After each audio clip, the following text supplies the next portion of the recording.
மாமா earth 2016 start பண்ண இந்த கம்பெனி ஆரம்பிச்ச 3 வருஷத்துல ஒரு வருஷத்துக்கு 100 கோடி ரூபாய் அப்படிங்கிற ரெவென்யூவை அச்சீவ் பண்ணியிருக்காங்க. எப்படி அவங்களால இதை பண்ண முடிஞ்சது, யார் இந்த கம்பெனி, யார் ஸ்டார்ட் பண்ணது, இதை பத்தி தான் இந்த வீடியோல நம்ம பார்க்க போறோம்.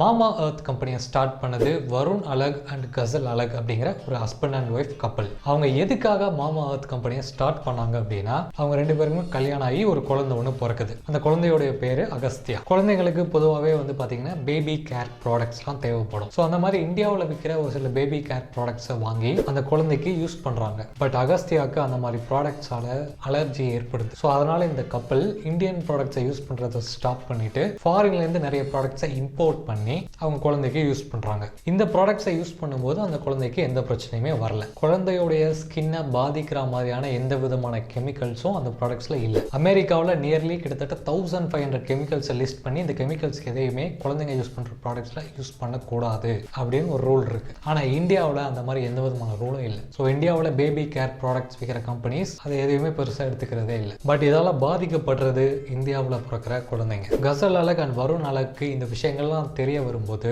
நம்ம கிட்ட காசு இருக்கு, ஸோ ஈஸியாக ஃபாரின் ப்ராடக்ட்ஸ் ஆர்டர் பண்ணி நம்மளுடைய குழந்தைய காப்பாற்றியாச்சு. பட் இதே மாதிரி பிரச்சனையை இந்தியாவில் இருக்கிற எத்தனை பேரண்ட்ஸ் அனுபவிச்சிருப்பாங்க. இந்த ப்ராப்ளம்க்கு ஒரு சொல்யூஷனை உருவாக்கணும் அப்படின்னு முடிவு பண்றாங்க. அதுக்காக அவங்க ஆரம்பிச்ச ஒரு கம்பெனி தான் மாமா எர்த். ஒரு சில வருஷங்கள் ரிசர்ச் பண்ணி இந்தியாவில் இருக்கிற நிறைய மேனுஃபேக்சர்ஸ் கிட்ட பேசி டாக்ஸின் ஃப்ரீயா இருக்கிற ஒரு சில பேபி கேர் ப்ராடக்ட்ஸ் உடைய சாம்பிள்ஸை இவங்க கிரியேட் பண்ணாங்க. அந்த சாம்பிள்ஸ் எல்லாத்தையுமே நியூ பார்ன் பேபி இருக்கிற பேரண்ட்ஸ் கிட்ட கொடுத்து யூஸ் பண்ணி பார்த்துட்டு அவங்களுடைய ஃபீட்பேக்கை சொல்ல சொன்னாங்க. அவங்க சொன்ன ஃபீட்பேக்ஸ் எல்லாத்தையுமே வச்சு அந்த ப்ராடக்ட்ஸை இன்னும் நல்லா இம்ப்ரூவ் பண்ணி 6 பேபி கேர் ப்ராடக்ட்ஸை மாமா எர்த் லான்ச் பண்ணாங்க. பட் ஆனால் அவங்க எதிர்பார்த்த அளவுக்கு பெருசாக சேல்ஸ் எதுவுமே ஆகலை. என்ன காரணம் அப்படின்னா, மக்கள் எல்லாருமே பிளைண்டா Johnson and Johnson, Hindustan Unilever மாதிரியான கம்பெனிஸோட ப்ராடக்ட்ஸை தான் யூஸ் பண்ணிட்டு இருந்தாங்க. ஸோ மாமா எர்த் 2 முக்கியமான விஷயங்களை டிசைட் பண்ணாங்க. ஒன்று, மக்களுடைய ட்ரஸ்ட்டை வாங்கணும். 2வது, மக்களை எஜுகேட் பண்ணணும். அமெரிக்காவில் மேட் சேஃப் அப்படிங்கிற ஒரு நான் ப்ராஃபிட் ஆர்கனைசேஷன் ஒன்று இருக்கு. இவங்க என்ன பண்றாங்க அப்படின்னா, டாக்ஸின் ஃப்ரீ ப்ராடக்ட்ஸ் கிரியேட் பண்ற கம்பெனிஸை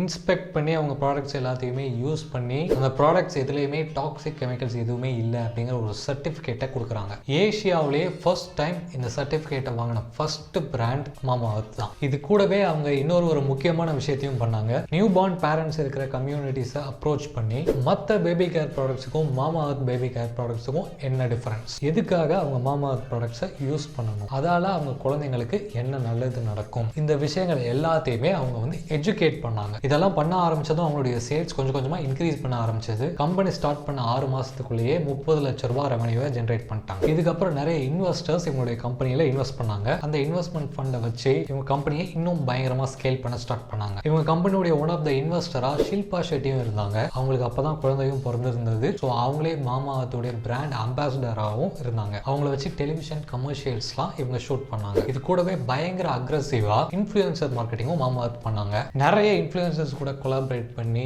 கான்டென்ட் நிறைய கிரியேட் பண்ண ஸ்டார்ட் பண்ணாங்க. சோஷியல் மீடியால இன்ஃப்ளூயன்சர்ஸ் மூலமா பிராண்ட் கொலாபரேஷன்ஸ் பண்றது மூலமா நிறைய யங் ஜெனரேஷன் மதர்ஸை அவங்களுடைய கஸ்டமர்ஸா மாத்துறாங்க. டெலிவிஷன்ல ஷில்பா ஷெட்டி மூலமா அட்வர்டைஸ்மெண்ட்ஸ் பண்றது மூலமா கொஞ்சம் ஓல்டர் ஜெனரேஷன் மதர்ஸை டார்கெட் பண்றாங்க. எல்லா அம்மாவுக்குமே ரொம்ப முக்கியமான ஒரு விஷயம், அவங்க குழந்தைக்கு எந்த விதமான பாதிப்பும் வரக்கூடாது அப்படிங்கிறது தான். அந்த விஷயத்தை மாமா எர்த் பண்றாங்க அப்படிங்கிற விஷயம் தெரிஞ்சதும் இவ்வளவு நாட்களா வேற பிராண்ட் ப்ராடக்ட்ஸை யூஸ் பண்ணிட்டு இருந்த அம்மாக்கள் எல்லாருமே மாமா எர்த்துக்கு ஷிஃப்ட் ஆயிட்டாங்க. மாமா எர்த் கம்பெனி ஆரம்பிச்ச 3 வருஷத்துல 100 கோடி ரூபாய் அப்படிங்கிற ரெவென்யூவை அச்சீவ் பண்ணிட்டாங்க. அது மட்டும் இல்லாம வெறும் பேபி கேர் அப்படிங்கிற ஒரு ஸ்மாலான நீஷ்ல ஸ்டார்ட் பண்ண மாமா எர்த் இப்போ பர்சனல் கேர் அப்படிங்கிற ஒரு பெரிய மார்க்கெட்டுக்குள்ளேயும் நுழைஞ்சிருக்காங்க. என்ன காரணம் அப்படின்னா, நம்மள மாதிரி அடல்ட்ஸ் யூஸ் பண்ற ப்ராடக்ட்ஸ்லயும் நிறைய கெமிக்கல்ஸ் இருக்கு. அதால நமக்கும் நிறைய ப்ராப்ளம்ஸ்லாம் வருது. வெறும் 6 ப்ராடக்ட்ஸோட லான்ச் பண்ண மாமா எர்த் இன்னைக்கு மோர் தென் 140+ ப்ராடக்ட்ஸை விற்கிறாங்க. ஆரம்ப கட்டத்தில் வெறும் ஆன்லைன்ல மட்டுமே கான்சென்ட்ரேட் பண்ணிட்டு இருந்த மாமா எர்த் இப்போ ஆஃப்லைன்லையும் நிறைய ரீட்டைல் ஸ்டோர்ஸ்லையும் அவைலபிளா இருக்காங்க. இன்னைக்கு மாமா எர்த்துடைய ஆனுவல் ரெவென்யூ 1000 crores. இன்னும் கொஞ்ச நாள்ல இந்தியன் ஸ்டாக் மார்க்கெட்ல 10,000 கோடி அப்படிங்கிற வேல்யூவேஷனுக்கு மாமா எர்த் கம்பெனி லிஸ்ட் ஆக போகுது. வருண் அலக், கசல் அலக் 2 பேருமே பிசினஸ் ஃபேமிலியில இருந்து வந்தவங்க கிடையாது. இதுதான் அவங்களுடைய ஃபர்ஸ்ட் பிசினஸ். அவங்க லைஃப்ல நடந்த ஒரு ப்ராப்ளம்கான சொல்யூஷனை அவங்க உருவாக்குனாங்க. இதே மாதிரியான ஒரு ப்ராப்ளம் சொசைட்டியில இருக்கிற எல்லாருக்குமே இருக்குது அப்படிங்கிறதுனால அவங்களுடைய சொல்யூஷனை ஸ்கேல் பண்ணி பெரிய அளவில் கொண்டு போறாங்க. இதால நிறைய மக்கள் மக்கள் பயனடைகிறாங்க. அண்ட் டுடே மாமா அர்த் இஸ் $1 பில்லியன் கம்பெனி. இல்லை மாஸ்டர் மைண்ட் சேனலை சப்ஸ்கிரைப் பண்ணதுக்கு ரொம்ப நன்றி. இந்த வீடியோவை உங்கள் ஃப்ரெண்ட்ஸ் அண்ட் ஃபேமிலிஸ் எல்லாருக்குமே ஷேர் பண்ணுங்கள். அவங்களையும் மாஸ்டர் மைண்ட் சேனலை சப்ஸ்கிரைப் பண்ண சொல்லுங்கள். நான் மறுபடியும் வேறு ஒரு இன்ட்ரெஸ்டிங்கான வீடியோவில் உங்களை பார்க்குறேன். Till then, bye from Maddie.